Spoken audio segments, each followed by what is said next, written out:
Hello everybody and welcome to Minecraft Disney World. This is the series in which I talk about the history of some real places and attractions in Walt Disney World while exploring the Minecraft counterpart on mcmagic.us, the one-to-one scale recreation of Disney World in the game of Minecraft.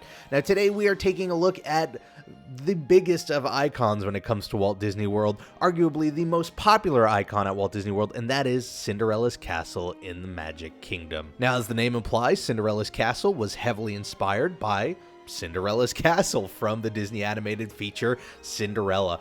But that isn't the only castle it was inspired by. In fact, chief designer Herbert Ryman was inspired by a variety of real and fictional palaces, and they are a lot of them. It varies from palaces like Versailles to Chaumont to Bavaria, and then Cinderella's Castle itself, which didn't actually, if you remember the movie, look like the Cinderella's Castle we know from Disney World, and a little bit from Sleeping Beauty's castle at Disneyland, which was also designed by Herbert Ryman.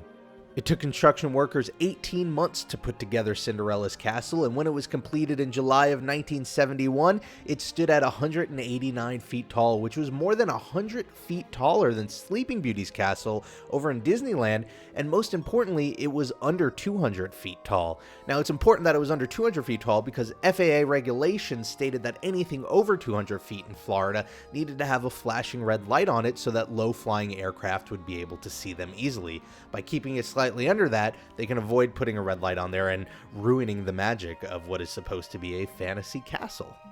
But that's not the only magic used in creating of Cinderella's castle. This castle, which from the outside looks like it's pieced together by giant marble stones, actually involves no bricks at all. It was constructed with 600 tons of steel braced framing and a 10-inch thick reinforced concrete wall that surrounded the whole structure, and then most of the outside that looks like stone is actually hard fiber reinforced gypsum plaster.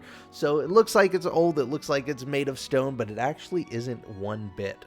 It also uses a little magic called forced perspective. Now, this is something Imagineers use a lot in Disney World, and the idea is they take each layer up on the castle and make it a little bit smaller so that when you're standing on the ground looking up at it, it actually appears a lot taller than it actually is. It's a cool trick of the eye that Disney uses a lot. You see it most closely to the castle over in Main Street to make those buildings a little bit taller.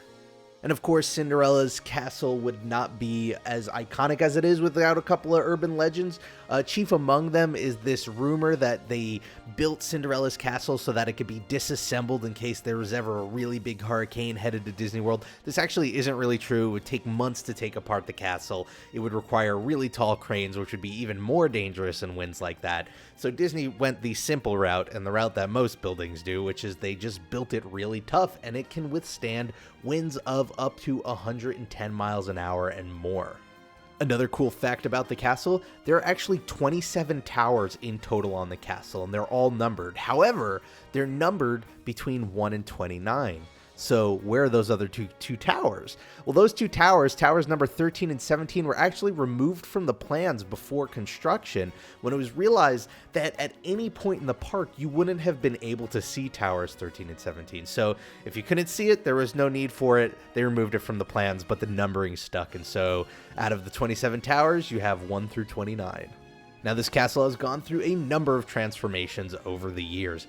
The most, I think, controversial among them was in 1996, on October 1st, to commemorate the 25th anniversary of Walt Disney World. Imagineers turned the castle into an 18-story birthday cake. It was pink, it had frosting on it. People either loved the castle this way or they really, really hated it. It was one of those really splitting opinions out there. And I remember seeing the Pepto-Bismol castle, as some like to call it. But that wasn't the last time the castle was transformed. Again, in 2004, on November 16th, the castle was modified for one day, and it was made to look like it had been TP'd, and there was this faux graffiti on it that said Stitch is King, and it was all in celebration of the grand opening of Stitch's Great Escape, an attraction itself that is also very controversial. But it was removed at the end of that day, so it was a one-day thing. And then lastly, in honor of Disneyland's 50th anniversary, on May 5th, 2005, the castle exterior was given this do-over with all of this gold trim with accents and banners and little golden statues of all these characters from all these animated films from Disney, and it looked really, really awesome. As for the inside of the castle, there is a lot to it. In the main archway, you can find a series of 5 mosaic murals that actually tell the story of Cinderella, and it was designed by Imagineer Dorothy Redmond. There's also a restaurant inside the castle on the 2nd floor called Cinderella's Royal Table. It used to be called King Stephen's Banquet Hall, and there's a funny story to that. See, Imagineers wanted to give this restaurant a really regal name, but the problem was there were no well-known characters from Cinderella that actually had that regal feeling they wanted. So they took a little dramatic license and they picked the name King Stephen's Banquet Hall, which is named after King Stephen, the father of Sleeping Beauty, not Cinderella. But in 1997, it was changed to Cinderella's Royal Table in order to keep tourists from getting confused between the two.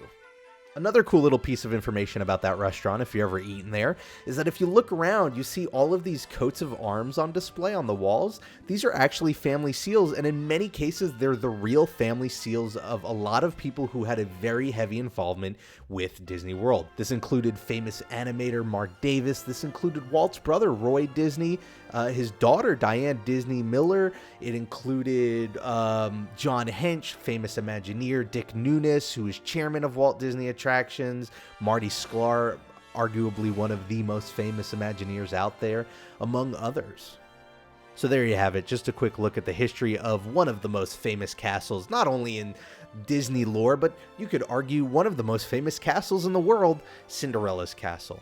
Anyway, I want to thank you all for watching. Whatever you're doing this week, make the most of it because it makes it that much better. If you want to find me on Twitter, I'm @RobPlays. If you want to check out some of my other Disney videos, I do other series out there. They include the history of Disneyland attractions. They include Disney Q&As. I do a top 5 or a top 3 with my friend Christine. And then I've got some creative series out there like Revisiting Disney, where I sort of pick an attraction and play Armchair Imagineer and talk about how I would replace it. Have a great weekend, and I'll see you all next time for the next episode of Minecraft Disney World.